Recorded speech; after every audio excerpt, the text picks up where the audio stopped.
Hey, it's Jeremy from Jeremy.net.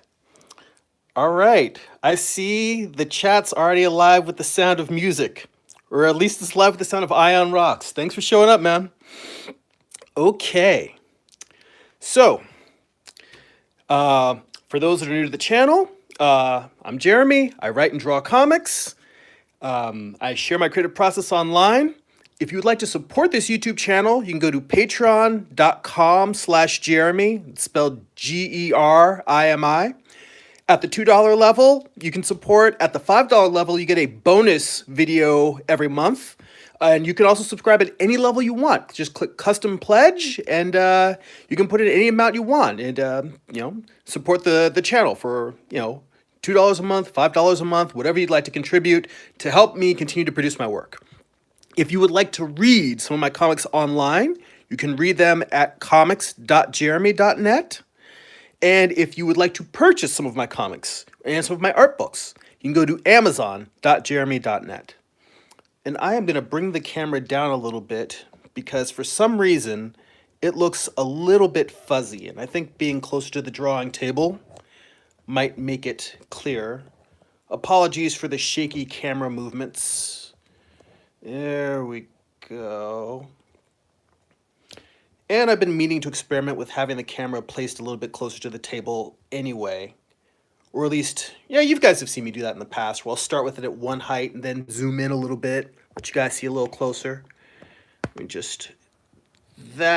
We'll sit it there for now. And speaking of Patreon, guess what?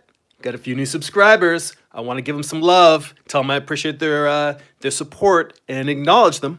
So, we have H. Gurlitt Scott supporting the channel. Michelle Joy Montrose is also pledging. Alan Panicol, fantastic artist. Definitely check his work out. You know what? You should Google him. His stuff is amazing. It has this cool science fiction / mythological theme that's going on in his work. His series called The Ancient Ones. You should definitely check that out. Katie Cronenbergs is supporting the channel. Thank you, Katie, so much. Those are new patrons, and if you would like to join them in supporting my channel, head on over to patreon.com/Jeremy. So, drawing table. We have, and in a way, I figure maybe a lot of people aren't necessarily reading Morningstar as it's coming out, or they're going to come and read it later on. There are a bit of spoilers because at this point, I'm working on issue 7 out of an 8-issue series. So everything that I show you is kind of a spoiler at this point. That said, this is like the second to last page of issue 7. I don't feel that bad about sharing things that are kind of spoilers in the story, only in that it's Lucifer's fall from heaven. We know how it ends up. It's how he gets there that's interesting. So, at this sequence, Lucifer and the group of demons that have been kind of living on the outskirts of heaven have kind of made an unholy pact. And on a separate page, which I'm still inking, but I'm only sharing that on the Patreon page because it's got a lot more nudity. Because basically, Lucifer, the rebel angels that have kind of left with Lucifer and the demons basically have a massive orgy and start giving birth to these weird angel-demon hybrids, which are what he plans to use to come back to heaven and take it over or destroy it. Depends on how the final battle goes down. And so this page sort of has the weird sort of the genesis of these angel demon hybrids. So I've got like an infant, but it's got little horns with it, and it's going to be growing like the bat-like wings. And I haven't had a chance to draw them in yet, but you'll see it in this video, where I've got one of the demon creatures, what's going to have the feathered wings of angels. So they're just sort of giving birth to these creatures, and they're just kind of, there's not so much being birthed as they're erupting. So that is the page that I'm working on right now. And I'm going to try a little bit of an experiment on this video. And you guys may not notice any difference, or you may notice a big difference. Or if you've watched other videos and you're watching the replay, you might be like, well, why is he talking differently or not interacting as much? And what I want to do is, a lot of times I'm a little bit distracted because I'm answering questions as I'm drawing. And I want to see what happens if I sit here and spend a little bit more time focused on the drawing. It doesn't mean I'm not going to talk while I draw, but I want to see what happens if I try to really focus on only just mentioning what I'm thinking about as I'm going, kind of narrating my inner monologue, my inner thought process as I'm drawing, but really focus just on this. And I'll still answer questions from the chat. So if you're there, like I see Wiley Reed has popped up. So yeah, anybody who's in the chat, I'm still gonna check the chat. I'm gonna answer questions anybody comes up with, but I'm gonna check it a little bit less frequently, or at least I'm gonna try to. So I'll just try to, like, every 5 or 10 minutes look up, see if there's questions, but really see if I can focus just on the drawing. Because I do notice that some of the pages come out a little bit rougher when I'm not as focused while I'm drawing. And I just want to see what it feels like to you guys when you hear me describing exactly what I'm thinking as I'm putting lines down. A lot of this came from when I was doing a drawing last week, and in the process of drawing it, I threw down a line that was a pretty bad tangent, and I was like, oh, wait, this tangent was there in my rough pencils. I just never fixed it. And that's also why I named this video War on Tangents, like sort of the War on Terror. Because tangents are something that plague so many artists. And I realized that for as many years as I've been drawing, over 20 years now, I still draw a lot of tangents, and I have to consciously force myself. Honestly, hunting and killing tangents is the hardest part of the job. It never goes away, at least not for me. I'd like to think that eventually, instinctually, I would not create them, but they still find a way of popping up. Now, for those of you who have never had anyone show you before, I'm gonna lower the camera a little bit more. Apologies for more shaky cam. But I'm gonna lower it a little bit more closer to the page so I can really show you some areas that are me trying to avoid tangents. For instance, so what a tangent is when you have two overlapping shapes, one in front of the other. And when those shapes line up exactly, it makes it very difficult to tell where one shape ends and another begins. They kind of bleed together and it gets very messy. It's visually sloppy and it's not a great thing. So for instance, right here, when you look at this area of this character, there's a demon in the background and her thigh is coming down towards this shoulder. Now, even this is a little bit less, this is a little closer than I would prefer. If you look right here where this leg touches this shoulder, if this leg were just a little bit over, it would just create a line, a solid line there. And this, her body would kind of blend in a negative way with the body of the angel standing in front of her. Now, I shifted this thigh over a little bit, and I could have shifted it even more, but I really like the space that's created on this side in between the face and the inner part of the thigh. In fact, even looking at this now, it's bothering me enough that I'm gonna grab some whiteout.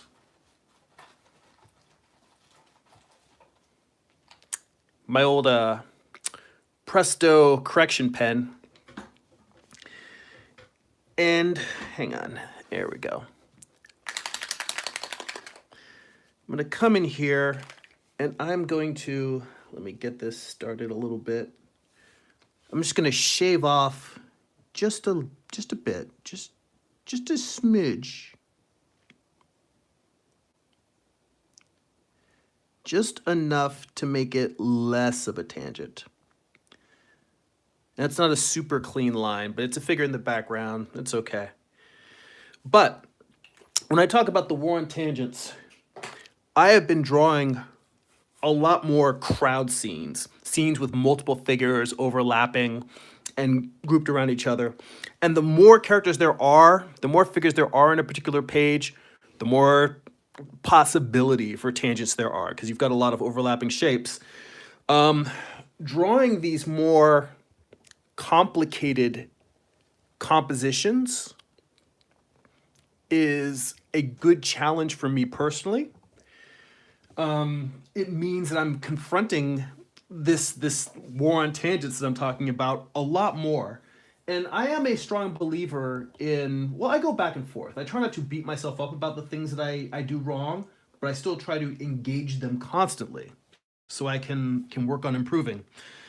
And I'm realizing now, like I may end up spending several months just focusing on everything I draw, saying get rid of tangents, get rid of tangents, and I may come to the conclusion that they're always there, and there's no point where I go on autopilot. I may reach the point someday where I'm just like, oh, I always need to be vigilant, and I always need to watch out for them. They're always going to be there. I think there's something that I've mentioned figure drawing classes I take with Carl Ganas at the Animation Guild. It's entirely possible that he is mentioned in classes where we're drawing. I think in costume and drape figure, which is a class I'm taking right now. In past times I've taken, he's mentioned that humans tend to want things to be organized and to make things in equal sizes and equal shapes and equal spaces.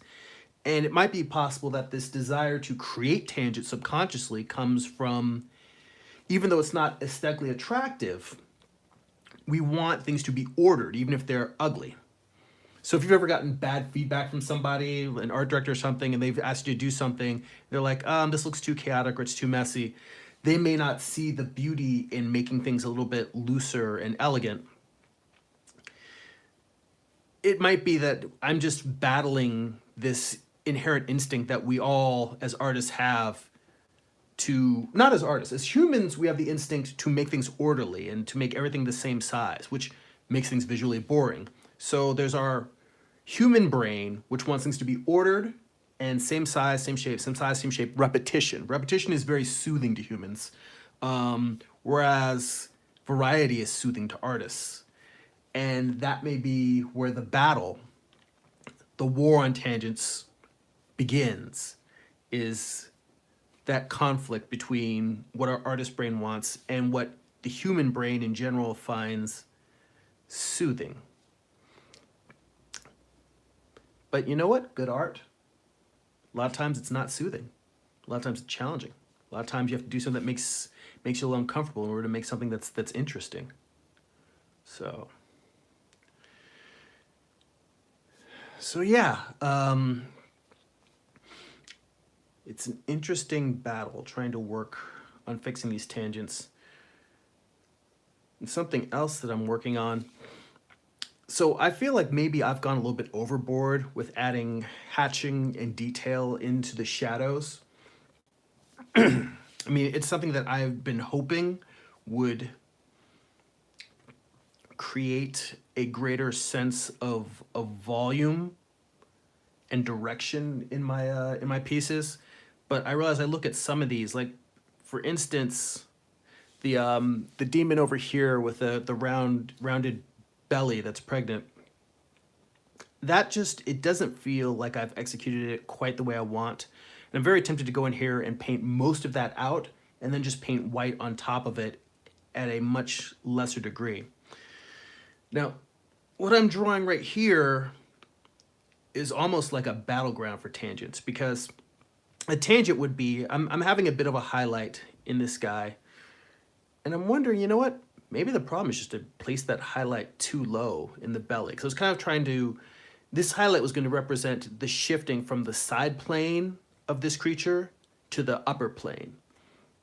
Being sort of like, imagine if you're looking at the corner of a box and the corner is where the highlight is. I know that normally you would just say the top surface is light, but because these creatures have black skin, black is in the color black, not black is in African American. And I do worry about that on a subconscious level, the idea of like black being being associated with evil or darkness, and me being black and me having these demons being black skinned. I thought about that, but when I first started them, but considering the fact that this comic book is black and white, and I want these creatures to stand out, on one hand, there's the idea that, well, if I were doing it in color, then I could have them in all sorts of colors that aren't in the human flesh tones. I could have them greens, reds, purples, all sorts of different colors. But I really just wanted them to stand out in contrast to the angels. But then also in the story itself, you have the fact that Lucifer who is black, as in African American black or African descended black, you know, he ends up being this source of evil. And meanwhile, you've got Michael, who is also black, being this source of good. In a way, I was trying to just play with the ideas of what we perceive as good and evil. In terms of like just the idea of saying, well, light is good and dark is bad. And the fact that I'm kind of subverting it, both in giving these demon creatures some humanity to them, where you're like, oh wait, they aren't just evil monsters. There's more going on to them. There's a reason why they're, which you're discovering pretty much in this issue, what their issues are and where their issues, no pun intended, spawn from. But you know, that I am intentionally talking around because I think that's probably one of the spoilers that's more interesting in this issue in comparison to what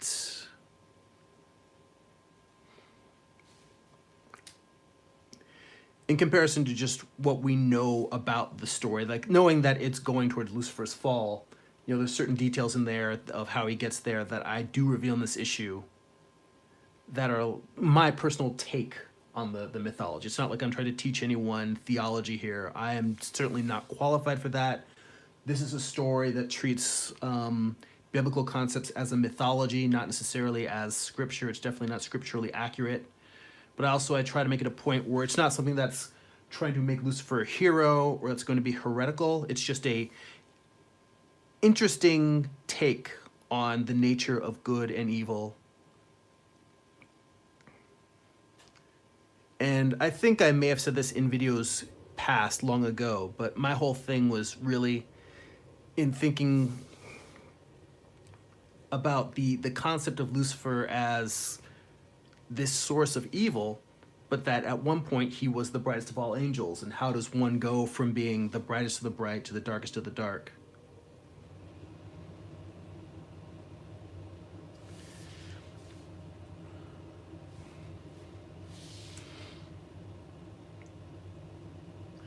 You know, and I'll tell you what's bothering me right now as I'm drawing these lines is that I don't feel like I've made the demon cute enough.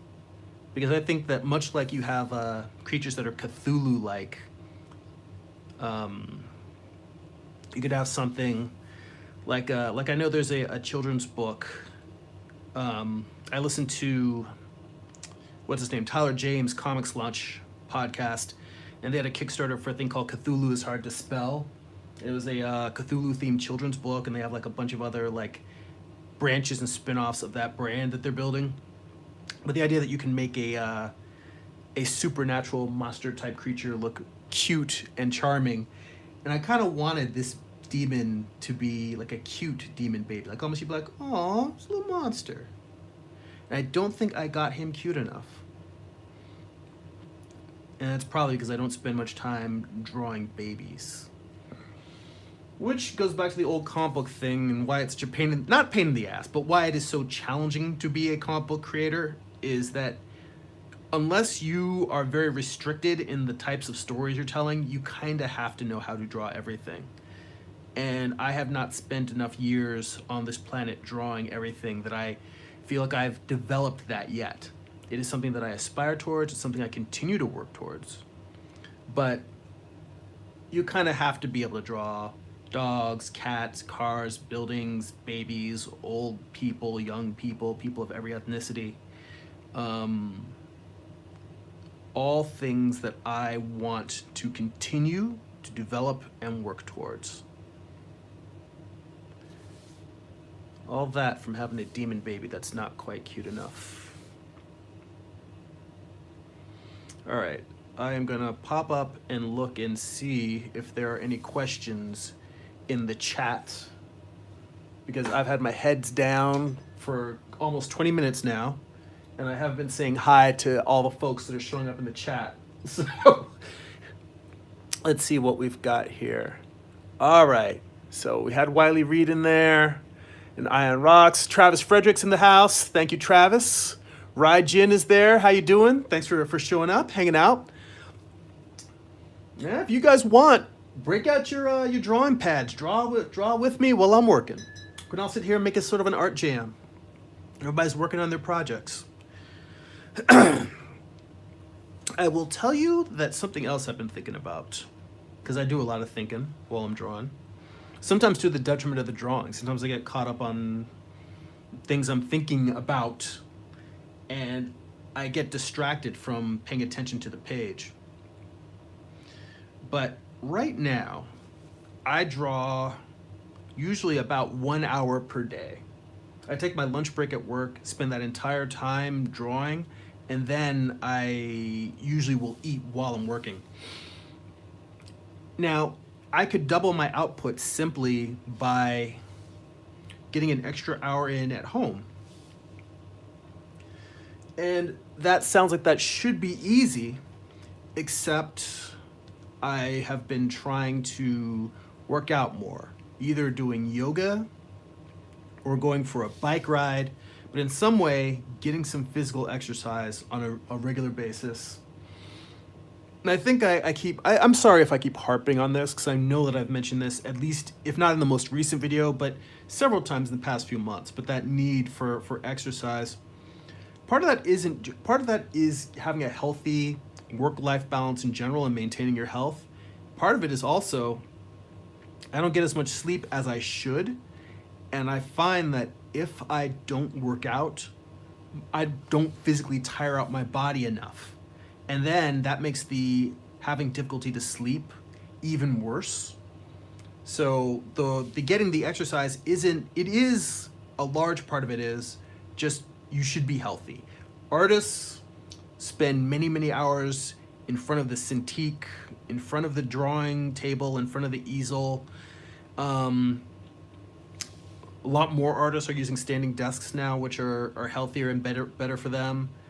And I would probably use a standing desk at home, except for the fact that I have a standing desk at work. So I alternate between sitting and standing every hour.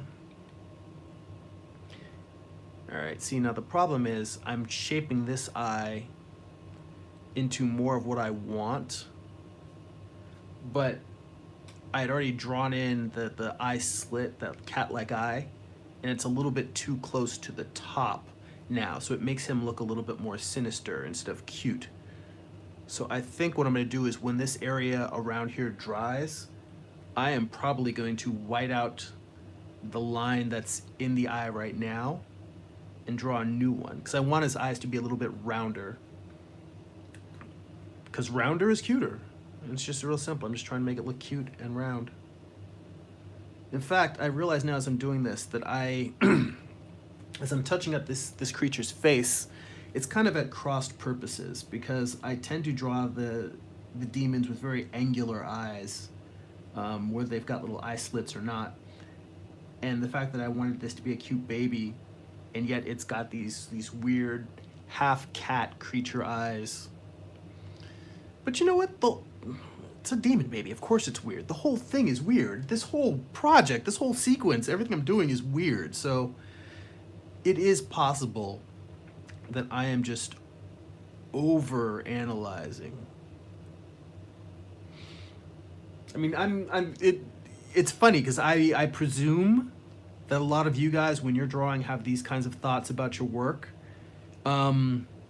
I don't know if you do, or if what you guys, I'm curious what your guys' inner monologue is when you're drawing, because what I'm trying to do right now, where I'm literally saying, all right, I'm thinking about this, I'm changing that, and I'm moving these things around, and this is the stuff I'm not happy with. This is the inner conversation I'm having on most days when I'm drawing my work. And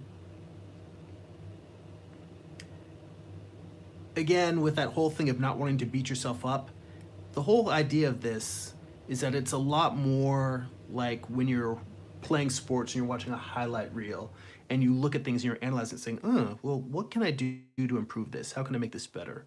I'm not sitting here with negative reinforcement saying, oh, I can't draw this, oh, this sucks. That doesn't help anyone. What helps me is to look at something, to try and give a reasonable assessment of mistakes I'm making, and then saying, okay, well, let's try to fix it this way. Oh, that didn't work? Let's try to fix it that way.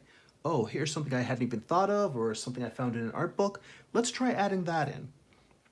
the thing with the tangents, when I drew a tangent last week, it was in the hair of coming down the shoulders of one angel, and me saying, "Oh, that I drew a tangent in the layout." So of course I just started copying it down, but I didn't see that it was a tangent until I got to the inks. I'm just gonna black this whole hand out because trying to describe the thumb in there is making this a little bit muddier. And I think I would actually rather just make this all, other than the top parts of the fingers, I think I'm just gonna go for making it a silhouette. Now what I might do is, since it is a little bit of a blob, I'm probably gonna come back in there with, instead of the Presto pen, I have a little brush pen, the Aqua brush, the Aquash brushes that Pentel makes. They're for watercolor, and they're just brushes that you would put water in if you're using watercolor. But I fill some of them with waterproof ink for drawing, and then I have some white Doc Martens ink that I use for drawing white into black. And I may come in there and just put the top side, like see I've got the top angles of this, I may put the top angle of the thumb in there. And then I'll look at it and say, does this make the drawing better or worse? And if it doesn't look good, then I'll just assume, screw it, leave it a silhouette. So we'll just see how it goes.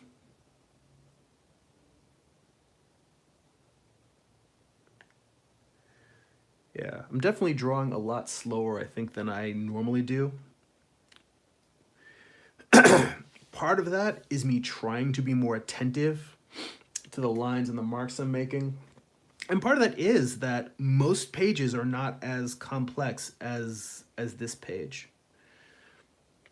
Again, in the War on Tangents, the point of this horn, I'm trying to make sure that this point is not inside the highlight area of the leg that's behind it, so that there's a white shape on top of a dark shape instead of a white shape that turns, that makes an angle inside of the highlight of the leg behind it. You know what? There wasn't a tangent there, and in the process of trying to fix it, I think I just created a tangent. Let's see what happens if I go a little bit further and go up there. All right.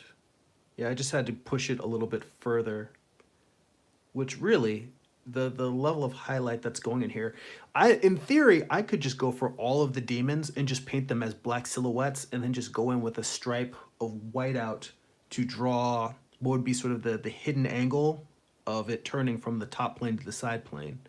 That is an approach, and I've considered it. I don't know. Part of the reason maybe why I haven't done it is just pure cowardice, because I'm afraid I'm gonna screw it up. But other times when I've drawn demons and haven't been happy with how they came out, in the end, the solution tended to be just go with heavy black and make it almost completely a silhouetted creature.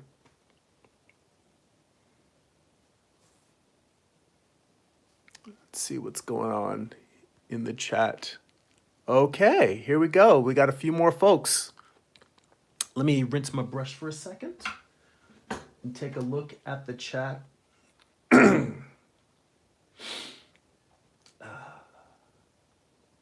Slightly congested today, so I apologize if I'm sniffling into the mic, into the camera. You guys will have to bear with me. Let me get a sip of water.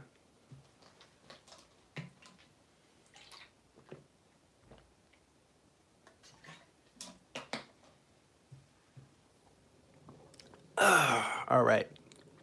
So let's see what's happening here. Raijin starts with the question, great artwork. Thank you, Raijin. How long did it take you to get this good? Well, I would have to say, really, I would say probably 20 years. Because when I graduated high school, I was a fine art major. And the program was a lot more geared towards the art gallery scene. I would say that I learned a lot about storytelling and creativity and pushing your ideas in that school, but they weren't necessarily as concerned about draftsmanship. They basically were like, if you can figure out how to express your ideas, regardless of the level of quality or craft you bring to it, the idea in that program was almost that your ideas and what you're trying to say are more important than the polish that you bring to that. So I feel like I actually came out of that program a worse draftsman. Started taking figure drawing classes occasionally after that, but probably about a decade ago, maybe a little longer. I'd been working in the toy industry for a few years as a product designer and a packaging designer. One of my coworkers was taking classes at the Animation Guild in Burbank, in California, and I went with them, and I realized the instructor that was there that I've been studying with for the past decade, Carl Ganas, I had taken classes with him when I was in college.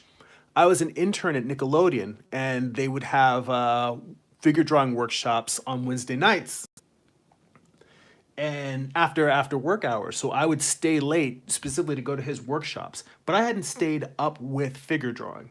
When I went back to class about a decade ago, this is probably less than a decade, but definitely more than 5 years after I had finished college. 'Cause I'm in my 40s now. And it was shocking to me to realize, so I guess I was probably in my late 20s. I don't think I was in my 30s yet. So somewhere around late 20s, early 30s, somewhere around 30ish. It was shocking to me to realize that I had been a quote unquote illustrator and an artist for going on near a decade, and I really did not know how to draw. I thought I knew how to draw. I knew how to make marks on a page. I knew how to make interesting pictures.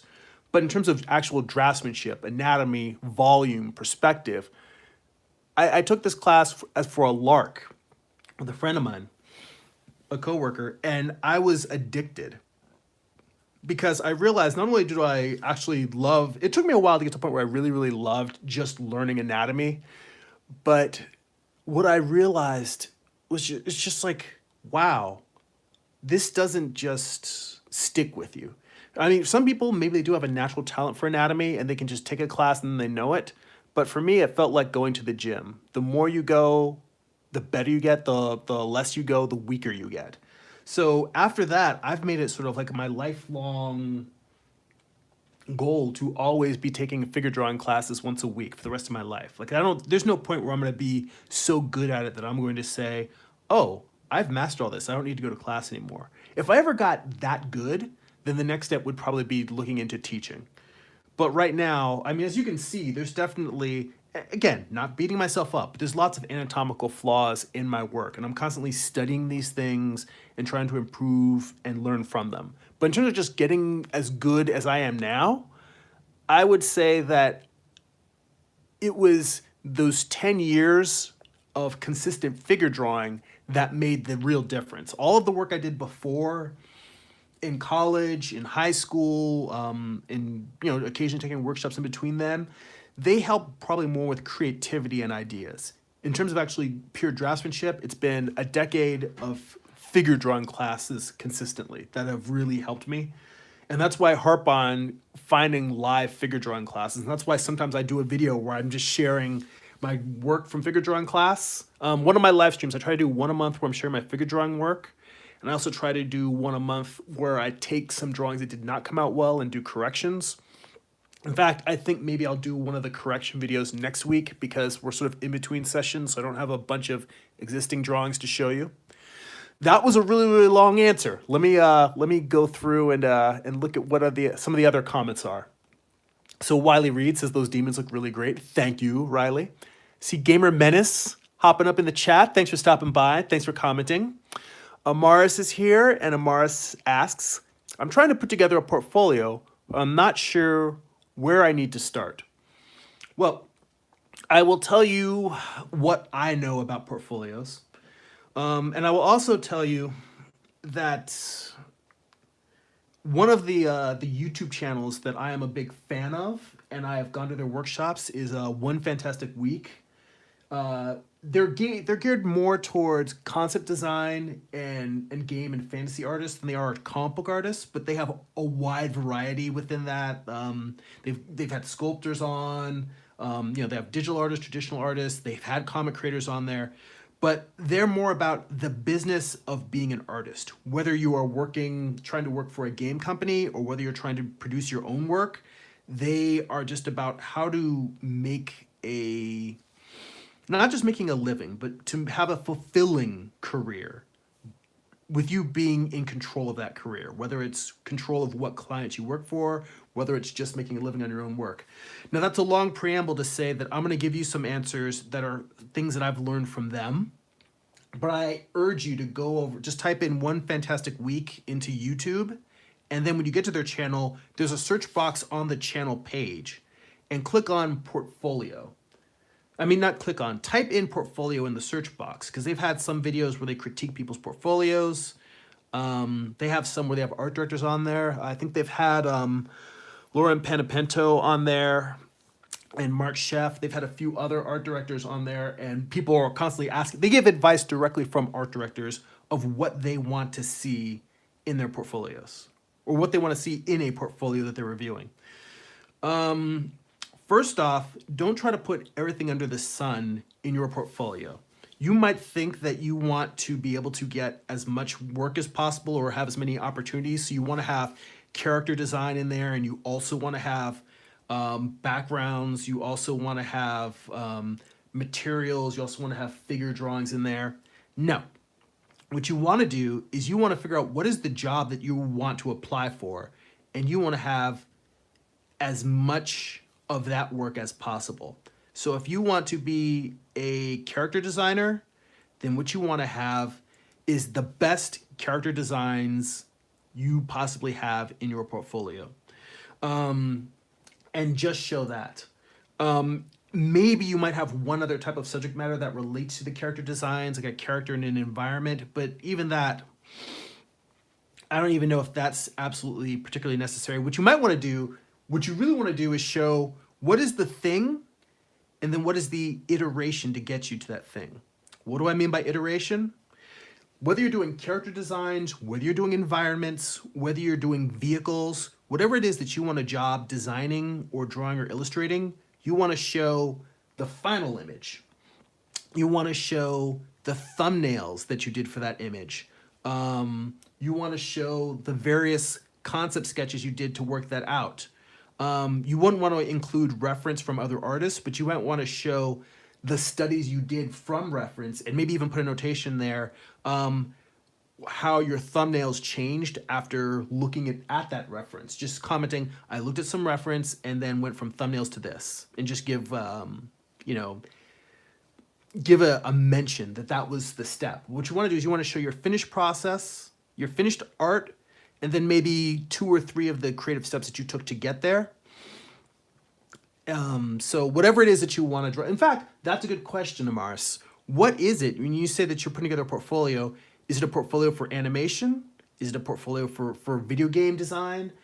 Within those fields, what is it that you specifically want to do? Do you want to be a character designer? Do you want to be an environmental designer?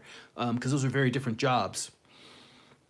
And then the other thing is, when it comes to portfolio, you don't need to have a massive portfolio with 20 or 30 pieces. Anything more than 20 pieces is plenty. Like if you have 15 stellar pieces, then that's what your portfolio should be. You don't need to have 20 you don't want to go bigger than 20 for a portfolio unless they specifically ask you for more pieces. But what you really want is to only show your best work. So let's say that 15 really well executed pieces is your solid number, and you've only got 10 pieces you like, then only put 10 pieces in your portfolio and you work on making better work. Don't put in 10 great pieces and then put in 5 so-so pieces just because you want to make sure you have enough work. If you've only got 5 pieces that you really feel are your best work, then you only put in those 5. And you spend the rest of your time trying to produce piece number 6. You just keep trying to get to your best work. Don't put in so-so work. Don't put in half-assed work. You put in your best pieces when you're doing a portfolio. That's really important. If you've got, in fact, this can be your goal. You can say, well, this is my homework, this is my project. If you have 5 really solid pieces and then you've got another 10 pieces that are just okay, then your goal is to take one of those not so good pieces and sit down, analyze what you think could be better, and redo that piece. Sit down with that piece and do a bunch of thumbnails of some variations of a better version.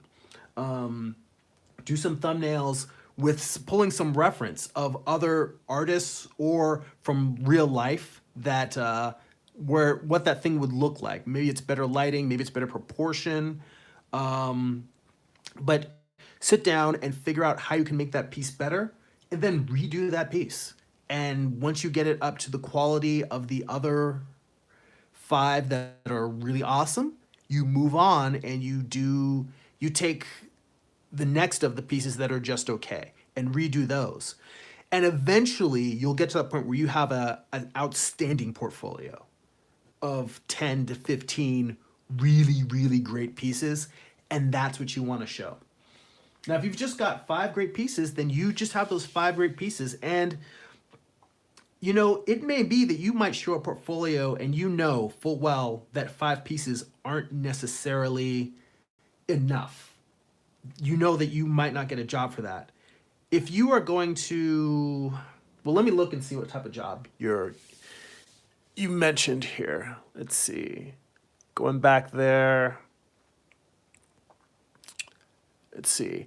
So for Mars, if let's say you're going for a video game job, if you go to a gaming convention and you can meet art directors there and put your portfolio in front of them and get a portfolio review, it's okay to not have a portfolio that's going to get you hired right away.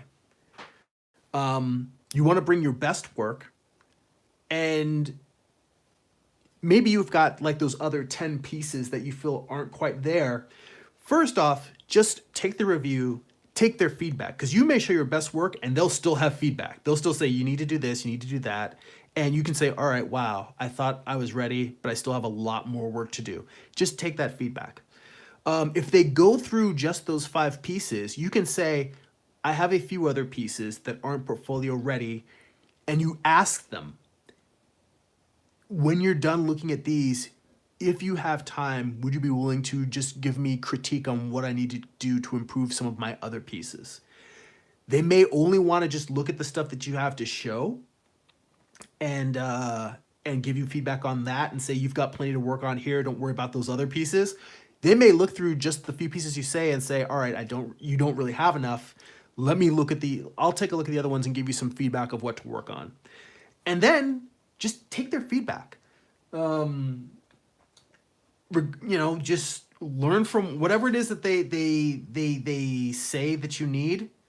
Sit down and study, go find some art books on the topics that they say. If they say that you're not drawing any backgrounds and they want backgrounds, if they say that stuff is out of proportion, they need to break out an anatomy book and do some proportion studies. If they say that you don't have any perspective in your work, then you need to get a book on perspective.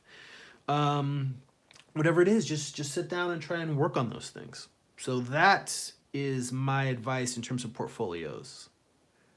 But again, there's people who specialize in doing portfolio reviews and critiques on their YouTube channel and help people just with that. I know that if you take a class online, I don't know if Schoolism has one, but I know that some of the online schools have classes specifically on building a portfolio for portfolio reviews.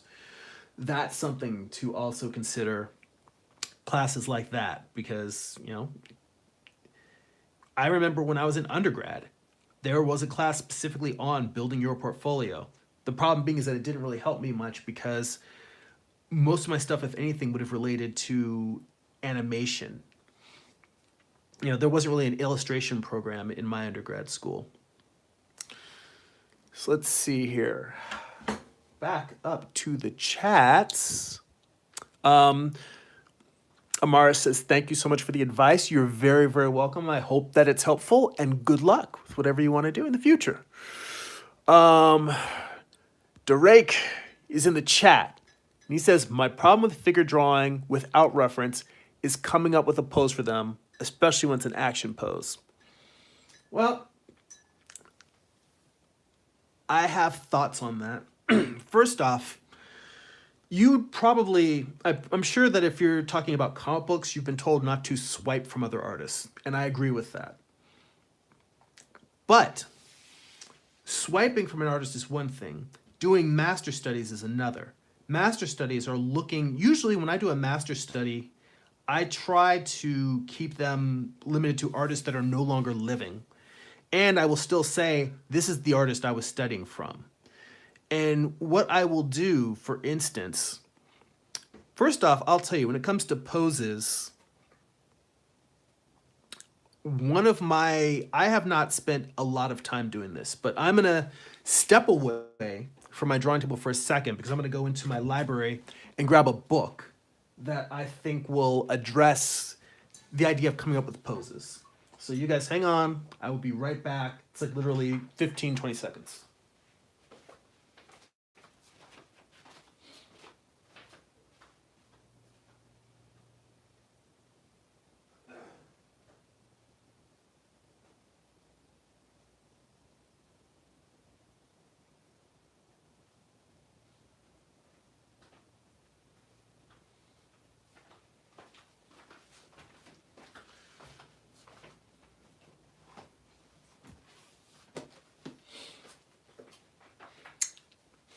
Okay, so you're asking about action poses. Now, action poses are going to be different from what I'm specifically talking about here, but for poses in general, I'm gonna have to zoom out a little bit because this is a big ass book. So, all right. Is the camera here? This is a book. Oh, damn. This book is that big. All right. Raise this a little bit more. All right. My voice will be a little quieter because its camera's kind of above me now. So this is a book, Michelangelo, The Last Judgment, A Glorious Restoration. Now, there is a piece on the ceiling of the Sistine Chapel. Michelangelo, did all of the artwork on the Sistine Chapel, and there's one particular piece that he did the ceilings, the walls. There's one particular piece that takes up the entire wall, and it's called The Last Judgment. Now, it's funny that I zoomed out to show you the whole book because now I'm gonna have to stand and bring the book close to it so you can see. This book is filled. This particular piece is filled with tons of action poses. So actually, yeah, this relates directly. Now, I have not been doing this regularly. I've done studies from this book in like 1 or 2 YouTube videos, and I've mentioned, doing master studies from Michelangelo, but numerous crowds, numerous poses, and this book just has details. So the actual piece, the Last Judgment, imagine something that's like the Sistine Chapel itself is like the size of a football field. It's this massive room, this massive chapel, and taking up one entire wall at the far end is that single piece. It is the largest single painting in history, as far as I know. I should look up the actual dimensions of how big it is because I don't know, and it's something I should know. But the point is that if you look at it, it's almost like it's got paintings within paintings within paintings. And yeah, I found this book. You can find it on Amazon used. I think that I probably paid maybe $15 for it used. I think brand new, it's probably something like 30 or 40 bucks.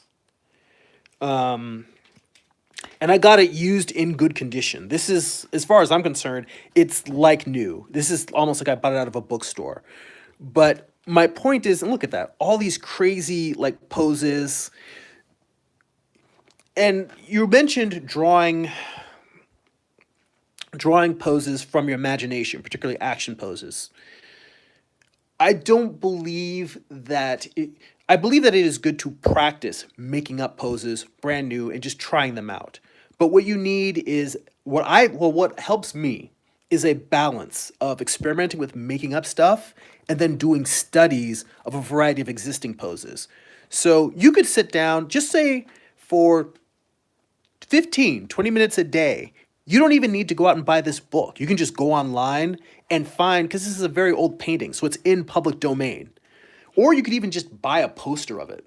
But the point is you can find images of all of the different pieces of The Last Judgment online for free, high res reproductions. Wikipedia, if you go to the Wikimedia section where they've got high res images online of public domain art, you can find pretty much almost every piece in this book of high res images of it online for free. My point is, you can sit down for 15 minutes a day and just do thumbnails from the book. Just do thumbnails of character poses and experiment with drawing the poses from using the book as reference. Then spend another 15 minutes making up poses. And then go back and forth. If you do that, it's like a half hour a day of poses that you're studying from reference and then poses from imagination. What you will find is studying what poses actually look like from a master painter, you can start understanding the logic of how he's posing the anatomy. You can start understanding more of how the body works when it's twisting into different poses. And it will slowly start bleeding into your own personal work. Now, when I say 15 minutes, I imagine much like me, you're probably busy, you've got a lot of other things going on in your life. You don't necessarily have an hour a day just for study. If I had the time, I would spend 2 hours a day working on my comics and then 1 hour a day studying. And I would study from a ton of art books because if you check on my channel, there's a preview of my art book tour. And I do like an hour-long video where I just go through all of the art books I have for reference. Daptor actually mentioned on the comments, he said, is it my computer or is the frame rate low in this specific stream? It is possible. It looks like it's clear to me on my end. Sometimes the stream slows down. Everyone else, comment on the chat. I don't know whether it looks like it should be clear on my end, but sometimes it's YouTube. Sometimes it's just my connection is slow. Most of the time it's been coming out pretty clear. So you guys let Daptor know. You guys in the chat let Daptor know if the images are still coming in clear. So Ion Rock says it's clear on his end. So Daptor, it might be your computer. If you want to, I don't know, turn off your Wi-Fi or your connection, then turn it back on. Maybe that sometimes will clear up the speed, or just hitting refresh on YouTube. That might make it come in clear. All right, I've been going on way about the book. Point being is that I feel like it is a trifecta. There's practicing drawing from imagination. There is studying the work of masters. And then there is, as I always say, actual figure drawing from models in life. Drawing from figure models in life probably should be number one, because I would say that has had the largest impact in terms of me improving over the past decade. And it doesn't mean you have to go to an expensive program or enroll in art school. Any city that has a community college or a junior college will have a figure drawing class, or at least they should. So you can look them up online. You can just type in your zip code and figure drawing workshop. The difference being that classes will usually be instructed, workshops usually will not be instructed. You'll just usually be there working with the models. But I do think that I know that I prefer instructed classes. That's why I've been going to the Animation Guild for a number of years. That said, you still can learn a lot by going to uninstructed workshops, particularly if you have an art book. Like, for instance, the other thing I was going to bring up was Charles Barg. This book's a pretty expensive one. So you might not be able to... You can probably find some of Barg's plates online, but this one is another example of someone that I'll do studies from. And actually, a lot of the pieces that he has are drawn from antiquity, classic Greek statues, and they have studies. The whole point of the plates in this book is that these were master drawings that Charles Bargue and Jean Leon Jerome, they created a drawing course. And the course was, first they do studies from these drawing plates. Then they graduate to actually doing live studies from plaster sculpts and sculptures like this in real life. And then eventually, when they get really good at that, then they get to draw from the live model. But this book has a wide variety of artistic reference to study from. Now, these aren't action poses per se, but they're drawings that you can look at and study from purely. Whenever I do a master study, I'll put a note after Jerome or after Bargue, and I'll just note who it is that I'm studying. Both, because a lot of the stuff I post online, and I don't want to pass it off as my own work. So I want to give attribution to the person that I'm studying from.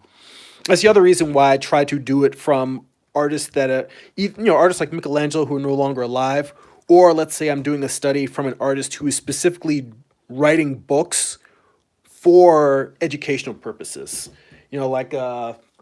John Hamm isn't leaving, not John, Jack Hamm isn't alive anymore either, but Jack Hamm is another one who, with his books on drawing animals, drawing landscapes and scenery, drawing the human form in general, I always will try to give credit. The point is, you want to get better at making up action poses, practice making them up, but you reinforce that, and really a lot of that comes from figure drawing and master studies. So that's the very long, all my answers are long-winded.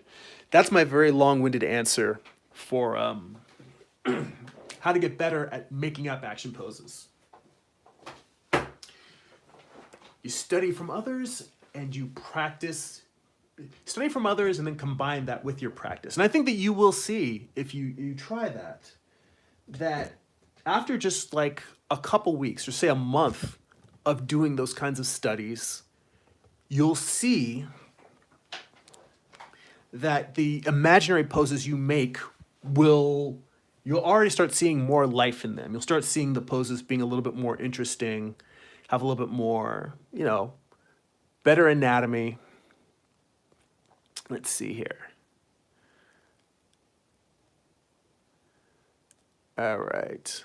So I think that covers all the questions. Dapter, I don't know if you're still having weird problems in the video. I apologize that it's not coming out clear for you. Maybe on the replay, it might be clearer, and it might just be that the streaming isn't, the actual data isn't getting to you in real time quickly. Go ahead and when you have a chance, when the stream's over, go and look at one of the other live streams and see if that one comes through. It may be that you can come back to this video later on and it will be clearer in the replay than it is in real time. I'm going into this figure and I'm just painting out a lot of these details I put in here. I'm not happy with them. I don't feel like they're adding to the figure, and I need to figure out what I want to do to create the sense of volume, the sense of the figure, the form turning, but do it with silhouette, because what I have right now is not working.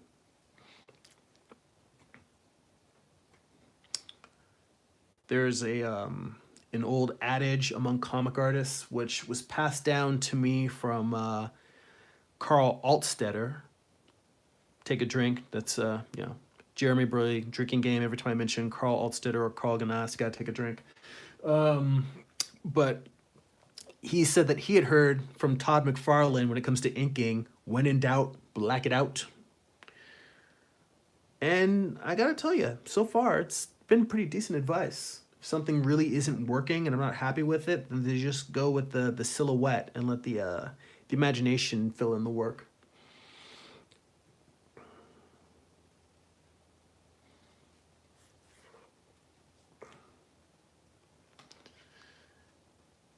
And odds are if I were going to stop this stream at an hour, then I would still feel like drawing for another 15 minutes or so. So I think I'm just gonna let the stream go for a little bit longer because I don't feel like I've got very much done. Like, I mean, I went in here and I reworked the demon a little bit, drew in the wings on the angel. But I don't feel like I really got a lot of drawing done. And I want to draw a little bit more. So I will still be answering questions. But I'll probably let this go for another 15, 20 minutes. We're gonna go longer than usual because I'm just in the mood to draw. So if you guys want to stick around, great.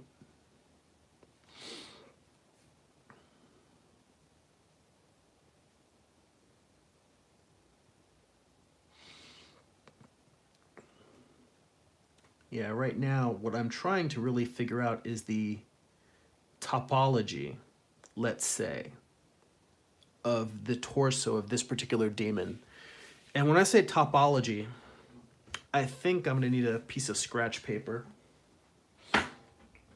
This is something that I actually, when I was taking a class with Will Weston at the Animation Guild, he had a class on layout for animation and for prop design for animation. And the idea was not necessarily that I want to go into animation per se, but more that I can always use those skills in making comics, in terms of drawing better environments, and then filling those environments with better structures. But one of the things that he had mentioned was when we're having trouble figuring out either an environment or a prop, to really work at, like, what are the basic shapes? So let's say that this is the upper torso. Let's say that here is the round belly that contains the creature it's going to give birth to. And then let's say here is the pelvis. That's kind of the side angle of it. And this is one of the things what I mean when I say that I still have much to learn about anatomy, because I don't think that this accurately portrays, like, I didn't do any studies of pregnant women before working on this page. I just, drew the demons the way I normally did, except just add this belly. Now, there are also breasts on top of the rib cage. Now, first off, I didn't even draw this rib cage very rounded, but I'm gonna get into here and show you what I mean when I say the topography and the things that I am not drawing, that I'm aware of. And this is how I get to trying to improve my drawings, is I look at it and I say, all right, what am I trying to say that isn't being conveyed in the drawing? So I understand the concept of, let's say this is the side of the rib cage and this is the top of the rib cage, in terms of the top, the part that's facing outward, the chest. So the sides, these aren't ribs, these are just directional lines. The sides go up, the ribs would go, I'm gonna put this across here and across here, because they're gonna go up and around over the breast. They can go up and around, and they're gonna curve around, and they're not spheres. They're more teardrop shaped. So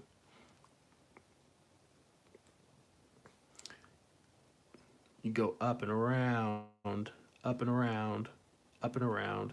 And really, I'm not even getting the curving back down on the other side, the underside of the breast. That's something I'm not drawing correctly. But for the whole thing, getting that sense of side and top. There's this weird line in here is kind of the pec muscles going into the shoulder and the arms. That's what that is, just so you know, like, what the hell is he doing? And then coming down, just drawing a sphere, almost like as if I were drawing a head, any spherical shape. Let's see, just have this come down a little bit.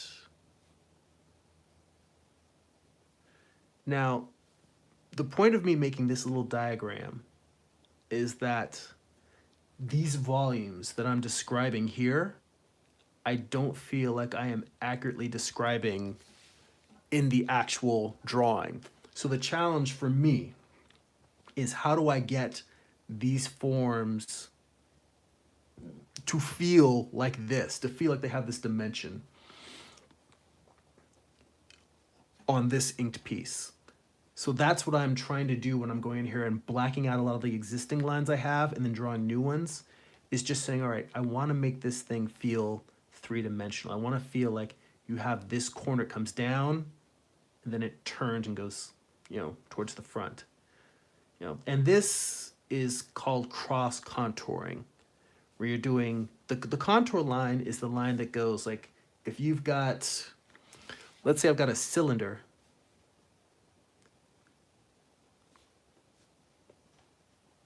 Horrible cylinder. All right. A contour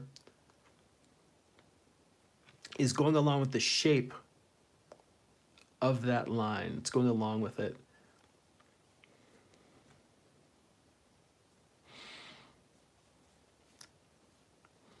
Actually, you know what? You know what's crazy? I'm talking about this, and I may actually be getting them mixed up. I need to remember mentally whether the contour line is the one that's going parallel with it. I think that the cross contour may be what I just drew, and the contour might be the actual, like, here's the edge, and then here's another parallel line. The point being is that it's creating a grid to help you understand the volumes that you're trying to draw. And it is shameful, I'll tell you that. It's shameful that I cannot remember whether this is the contour and this is the cross contour.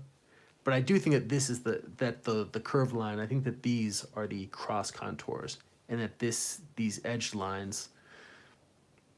So if I were to draw the same cylinder, but instead just did that, and they would be closer together at the edges. I think that those are the contours and that these ones are the cross contours. The fact that I can't tell you definitively off the top of my head, no, it's this one and that one, that's sad. Because it's information that I should know. It's information that I've been taught and don't remember off the top of my head. You know how I talk about the fact that I don't beat myself up about things? I do beat myself up about not having that memorized. Because if I'm on here online telling you things and showing you stuff, I don't want to give people bad information and be like, oh, Jeremy said it's this. And then it's like, no, that's not it at all. So this is one of those things where you always have to take information you learn online. I'm telling you literally in my videos. If you see stuff in here and you're like, I don't know about that, look it up. Look up other artists. Look up art books and check it and reference it. Because sometimes I may talk out of my ass. Somebody else, another guy was watching a video a few weeks ago, and when I was talking about the bending and twisting of the arm, and I got the ulna and the radius confused. Now, while I was talking too fast, I do know the difference in terms of the ulna being the one that makes the elbow, and that's the solid one. The radius rotates around it, but I ended up mixing them up. Point being is that sometimes it's stuff where I'm just talking too fast and I'll mix up a terminology because I'm drawing and talking and thinking. But in this is one where I literally don't remember. I don't remember which one is the contour and the cross contour. And that's one of the things that makes me scared about teaching. So the last thing I want is to actually tell someone, oh, it's this way and not that way, and be completely wrong. Because not only do I look like a jackass, but I'm actually hurting other artists. And that is the absolute opposite of what I ever want to do. All I want is to help other artists be better and enjoy what they're doing, enjoy the creative process, to grow from it, to learn from it. I mean, one could say, well, if you don't know, then don't say anything at all. And normally I wouldn't say anything at all, except for the fact that as I was drawing it, I felt like I needed to talk about contours and cross contours to explain what I'm trying to fix in this drawing. But that said, yeah, I don't remember specifically off the top of my head which one's which.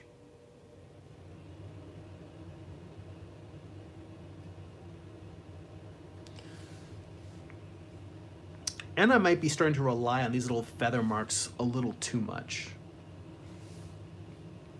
I mean, there's just supposed to be, like, if a form is turning away from you, that it's adding a little bit of extra edge to it.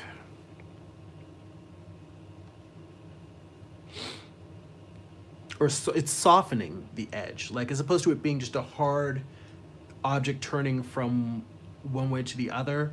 That's supposed to make it sort of a soft turn. And that really comes to dealing with tone and light, and the idea that you know, when you're dealing with a hard shadow, that's sort of like something that has an edge. A soft shadow or a tone is just something very slowly turning away from you, whereas a hard, solid black is something that's turning quickly away from you.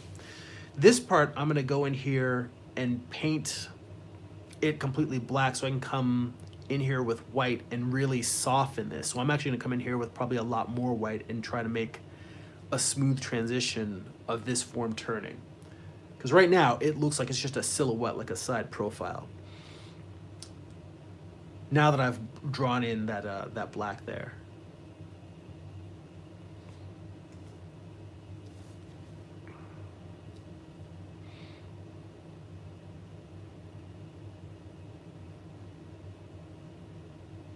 Yeah, let me just.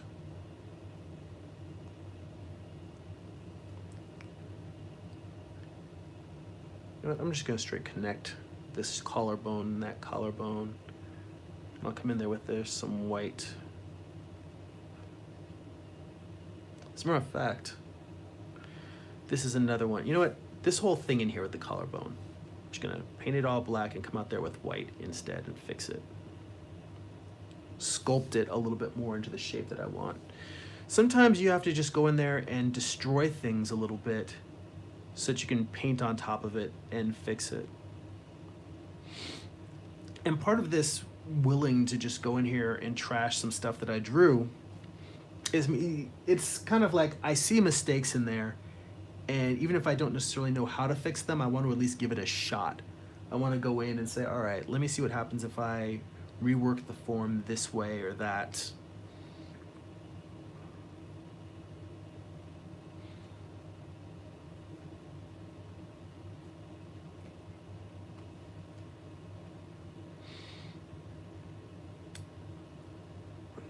I actually just got another art book the other day, and I told my wife, look, over Christmas, over the holidays, I got rid of about 50 books.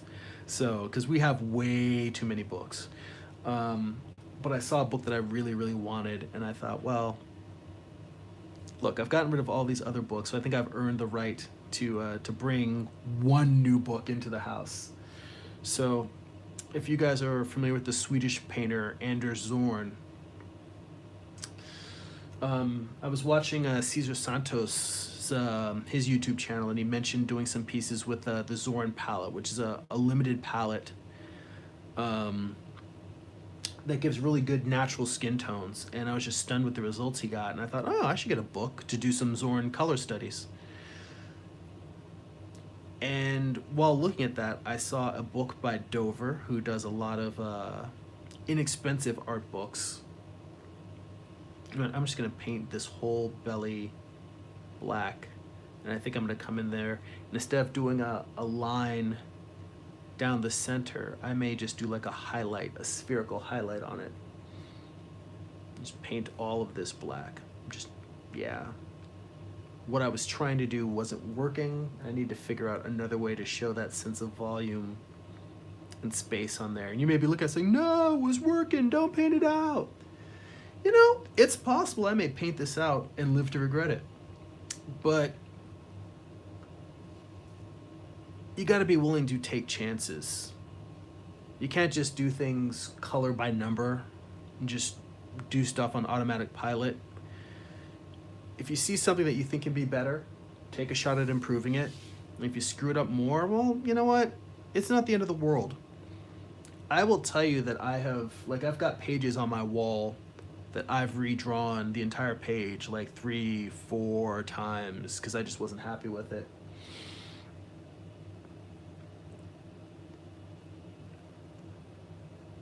I try to walk that line between, well, am I pursuing, like a lot of times I will just say, all right, I've been spending too long with this. I just need to let it go and it's fine. And then a lot of times I'm not even I'm not even trying to fix a drawing or make it better because I'm a perfectionist. I will try to fix it and make it better because I want to learn. I've been giving myself permission lately to draw slower and take more time with things simply because I want to not just create the best artwork possible so that you guys see really cool looking comics. Screw it, even this little highlight line that I'm leaving along the edge doesn't look good to me. It's all going black. I'm not necessarily trying to make the best work for my audience. I'm trying to say, all right, I'm trying to learn better. And learn better. Me use words. I'm trying to draw better. And I'm using the comics themselves as a project to study different types of drawing problems. And just saying to myself, all right, if this is not good enough, go ahead and experiment with it on the page. See if you can come up with something better. See if you can learn what it is you're doing wrong. So it's not necessarily, oh, this page has to be perfect. Every page has to be perfect. I'm going to go back and redraw it over and over. The same way that I do thumbnails and that I do master studies, and I'll take a figure drawing and redraw it 5 different times until I understand what it is, why that joint always looks messed up. I'm kind of treating my comics in the same way, in that some pages I just want to get done and I realize I'm wasting time. Some pages I'm like, this is a really interesting problem and I want to learn how to solve this. I want to understand why this looks wrong. And I'll just, work it and work it and work it. So I will tell you, I'm already happier with this being mostly black. I think that I will put some sort of weird highlights.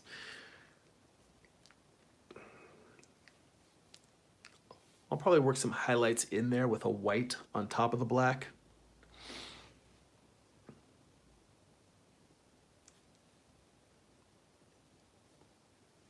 And again, I may live to regret this, but my instinct is to put feathering on here for this, turning this edge.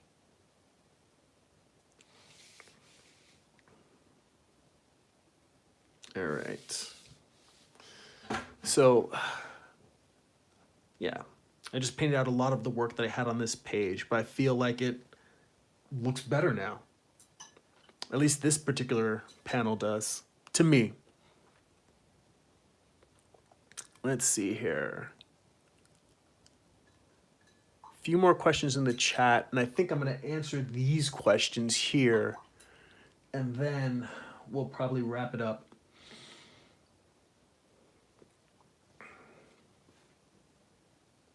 And I'll tell you, when I wrap it up, what I'm probably going to do is do some meditation for about 20 minutes. And then if it's not going to rain, I'm going to go for a bike ride because I need some exercise. Then I'm going to have some lunch. And then I may come back and draw some more later on today. But my body needs both the exercise and it needs food. All I've had so far is a cup of coffee. Let's see. Oh, Daptor asks, how much time do you usually spend on one page? I usually spend about 4 hours inking. No. That's actually a lot. It depends. I can ink some pages in about, no. I'd say 3 to 4 hours is how long it takes for me to ink a page. If it's a very simple page, sometimes I can ink it in 2 hours. If it's a very complicated page, it may take closer to 6 or 7 hours. But really, it makes sense that it takes me about 4 hours to ink a page because it also takes me about 4 hours to do the actual layouts. When I do my layouts, Daptor, do a search in my YouTube channel for layouts, and you'll actually see videos of me drawing the layouts. And what I do is I have a template that is the size, it's just on an 8.5 by 11 sheet of paper, but it's not, that's like A4 size. I'm not sure if you're using American measurements or international measurements, but I will usually do my layouts on a sheet of vellum about A4 size. So it's, reduced down significantly. And what I'll do, the reason why I use vellum is because vellum is transparent like tracing paper, but it's thick enough that it's not going to rip the way tracing paper does often if you erase too hard on it. It's a little bit more durable. It's as durable. In fact, I think it's actually thicker than normal copy paper. And what I do is I do in red pencil, the point of taking is that you asked how long does it take for me to do a page. It takes me about 4 hours to do my layouts, 4 hours to do the inking. So it ends up being about 8 hours a page, which people consider to be the average. The problem with it is that I usually only get to work 1, maybe 2 hours per day on comics, like I mentioned earlier. So that time gets spread out where it may take me a week to finish a page. Plus the fact that I do all of my layouts in one batch. So I may spend like a month or two just doing layouts and then, 2 months of inking. But I'll do my layouts where I do it in the red pencil and then I flip it. And the reason why it's in red pencil so I can see the difference between my original drawing and then when I flip it, I make corrections. I don't know if anyone's ever told you about flipping your drawings before, but when you look at the mirror image of it, like when you see digital concept artists working and you see them flip their canvas all the time, that's the reason why they're doing it. Because there are compositional details, anatomical details, there are things that just jump out at you that it's like finding typos. If you read your own work over and over again, you still may never see a very blatant typo, but someone else who's seeing it brand new can read it immediately and they'll catch the typos. Flipping your drawings is the same thing. It allows you to see, when you look at the mirror image of your artwork, and this is a tool that the old masters have been using since like the 1400s. Looking at your artwork, the mirror image of it, all these mistakes pop out at you. A lot of people don't like flipping their drawings. They're like, oh my God, I didn't realize how ugly my drawings were. That is why I like flipping my drawings. Because I think that if we stop being fearful of mistakes, if we stop being fearful of bad artwork, then, let me put it this way, you can't fix the mistakes that you don't know are there. And if you truly want to improve your work, it means taking a hard look at it, not to beat yourself up. I'd like to think that the whole time I've been talking about mistakes here and things I'm fixing, that I've been very positive about wanting to fix them. That's the approach I take, is simply, I want to know where these mistakes are, and I want to learn, and I want to make them better. And that's what flipping your drawings do. So I will do 4 hours of, so a page pretty much takes me about 8 hours. Oh, God, rambling. Jesus, my answers are ridiculous. But it was a really good question. Common question. A lot of artists here, a lot of people get asked that when they're doing comic stuff.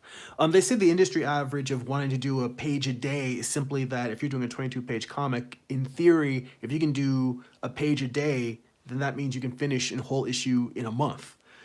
Realistically, you want to make sure you also have time. If you're just doing pencils, that page a day, you want to make sure that you can get your work also, you have time for scanning it, getting it off to your inker, because if you slow down on your process, that screws up everyone else that comes behind you, because then you have inkers that are pulling all-nighters. The colorists are the ones who always get screwed at the end because they're the last ones to touch the page. Letterers sometimes have to letter like a whole issue in a day. If the writer has to come in with corrections and make adjustments because there's changes in the artwork, they sometimes will be touching it up at the same time as the colorists. Sometimes the colorists, sometimes they're getting it after the colorist because the editorial, as it's going out the door, like, oh wait, we need to change this, or oh, there's a big mistake here, or there's a typo or something. Point is that if you're self-publishing, take all the time you want. If you're working with other people, you need to always communicate with your collaborators because you're responsible to them. You don't want to put them in a bad spot or give them a difficult job. The same way that you wouldn't want to be given an assignment with a very, very short deadline and right as soon as you're starting, you're already late, which happens to a lot of pencilers. That's 10 times worse for everyone else down the production line. And you want to be respectful of your creators because the easier it is for them to work on your work, the better the collaboration will be, the better the artwork will be, the better the creative relationship you'll have with them. I mean, sometimes that's where you get situations where a pencil will only work with a certain inker, or they'll only work with a certain inker or colorist or letterer. You find creative teams that are like, I know these people are dependable, they know that I'm going to respect them and they're going to respect me, and so we're only going to work together. And I think that's really healthy. Even though I only do my work, I do all of it myself. I think it's because I'm not sure how to be a good collaborator yet. I am so still working out my creative process and still changing it, and I'm still not anywhere near as fast as I'd like to be, that I feel like I could give someone else working on my work enough of a lead time that they would have plenty of time to finish their end. These are all things that I'm very aware of, and until I'm as good and as fast as I can be to be a good collaborator, I would be really hesitant to bring anyone else into my creative process. But yeah, so I hope that again that helps answer those questions. So Derek also asks, do you ever have time where you use a brush to ink, but your arm shakes too much? My arm doesn't really shake that much, but I don't say that I have a particularly steady hand. I will tell you that there's two things, and also Ian Rocks mentions he has the shakes, his hand shakes. I will tell you that one thing, you should draw with not just with your wrist, but you should draw using your entire arm. So when I draw, I'm not just moving my elbow. You obviously can't see because I'm not in front of the whole camera, but I move my shoulder, I move my elbow, and I move my wrist. Now, when you move all of those things, it allows you to have that much more control versus just the amount of control you have moving your fingers and your wrist. It's like all these extra points of articulation. That said, when it comes to inking, if you're sitting here trying to hold your drawing above the page and get everything right, it's going to be hard. Tips for drawing with a shaky hand: go ahead and sit your hand firmly on the page. Now that's why I addressed the shoulder thing, because if your hand is sitting on the page, you're not really going to be using your shoulder as much. But what you want to do is, let me grab this piece of scratch paper again. Now, if I am holding my hand above the page and I try to draw a line like that, it's kind of shaky. Now, if I rest my hand on the page and I draw a line, now I'm not pressing my hand hard on the page, but what I'm doing is I'm letting gravity add additional stability. And now I'm just sort of dragging it along the page. It's still not a perfect line, but it's a lot straighter because I'm just resting my hand on the page and dragging it across. And that's one of the reasons why it's important to work left from right, top to bottom, so that you can sit your hand on the page. A lot of times I will try to work where if I know I'm gonna have to come back to a top area I've already done, I will try to time it so that the area underneath will be dry if I'm gonna go back up here and need to draw an upper area. One more thing that will help with shaky hands is, I don't know if you guys have noticed when I'm inking that hang on, rinse my brush for a second because I don't want the ink to dry on there. I don't know if you guys notice when I'm drawing, but I rotate my page a lot. I'll draw like this for a little bit, and then I'll move it like that, and then I'll move it like this, and then sometimes I'll be inking with the page upside down. The reason for that is because everyone's hand has a natural arc to it that makes very, very smooth lines. And what you need to do is practice and find out what your natural arc is. My natural arc, where I get the smoothest, most controlled line, is actually like that. I make a really nice curved line like that. That's for me. You might be somebody whose natural arc is more like this. It might be more horizontal. It might be coming from right to left. Whatever your natural arc is. Now, the reason for doing this natural arc is because even though this is curved, I can do straight lines. I can do pretty straight lines in that arc.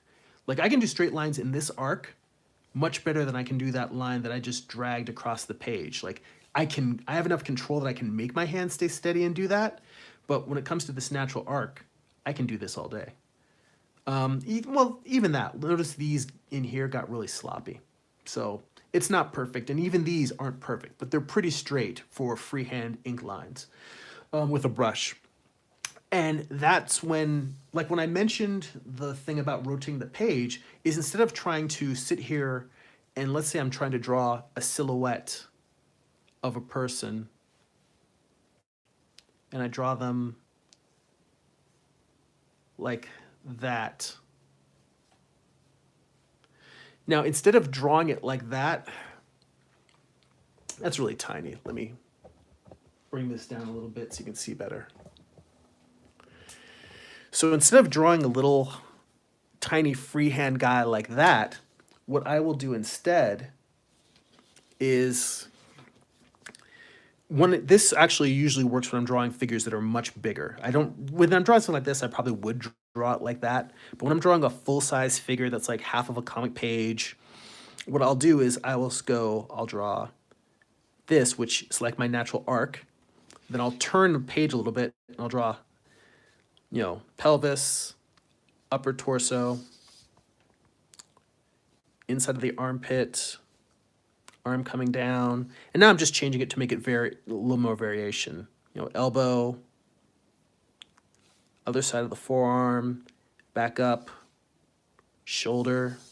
Then I'll rotate the page, the trapezius, neck, head,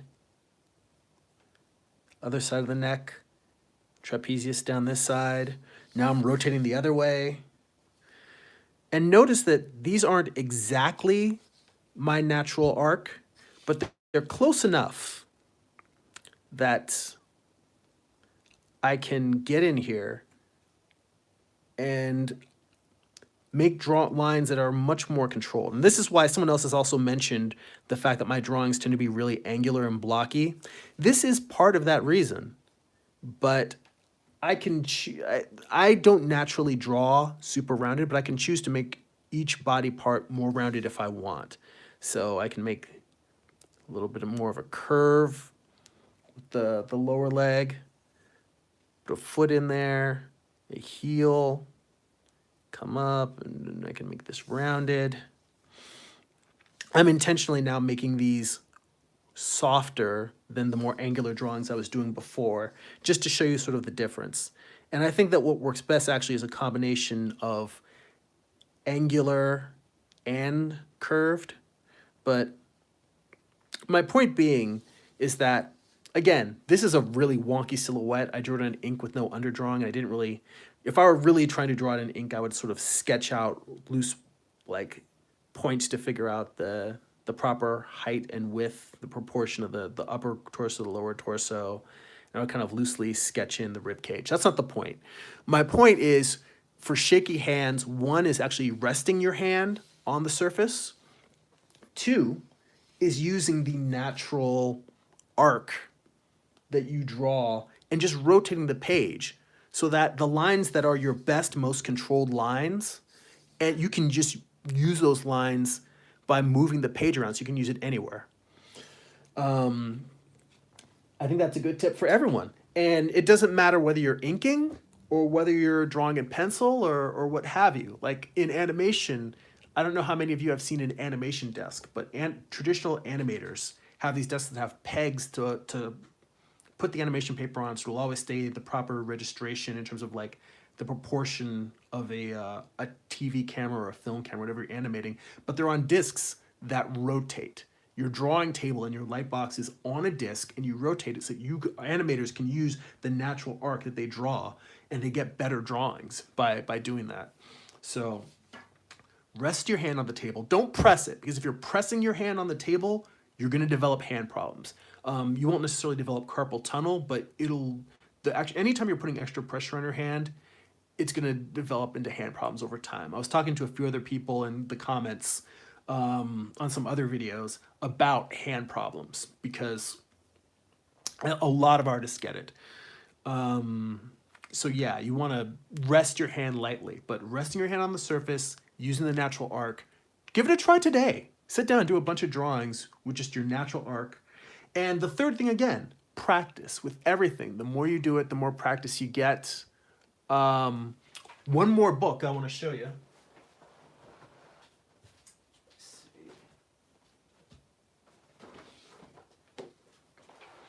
The Art of Comic Book Inking by Gary Martin and by Steve Rude. This is with Steve Rude. Point is that it's got a lot of Steve Rude pencil samples that Gary Martin inks over.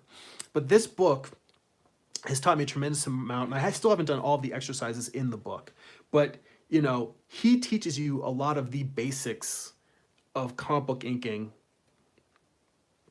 And one of the things he talks about is just simple basic strokes, feathering, line weights.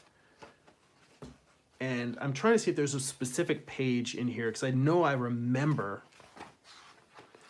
there being an area where he recommends just learning, let's see, feathering, cross hashing, shadows. But there's a place in here where I think he just gives you a variety of strokes that you want to learn how to make. See, this goes into inking backgrounds, texture. I should have been looking at this book the whole time I was working on issue 7. It's a great book. I don't spend enough time looking at it, and I should be. But the point is that he has a wide variety of different types of strokes that you can practice making. And just saying, learning how to do this with a brush or with a pen or whatever your tool is. Practicing those kind of simple strokes and doing parallel lines in ink, doing circles in ink. These are all things that, yeah, you suck at it when you start. The answer is just doing it a lot. That's a lot of what it comes down to, is practice with the intention of being aware of what you're doing wrong and trying to move towards the better version. So UL popped in the chat, says, I like the spoked wheel layout. Aunt Alexandra says, I can't tell if it's Alexandre or just Alexander, but he says, I really like this page. Thank you so much. All right, we've been going for a good long while now, over 90 minutes. Again, if you would like to support this channel, if you find these videos useful, if you'd like to contribute to me producing more work, go to patreon.com/Jeremy. You can subscribe to the $2 tier.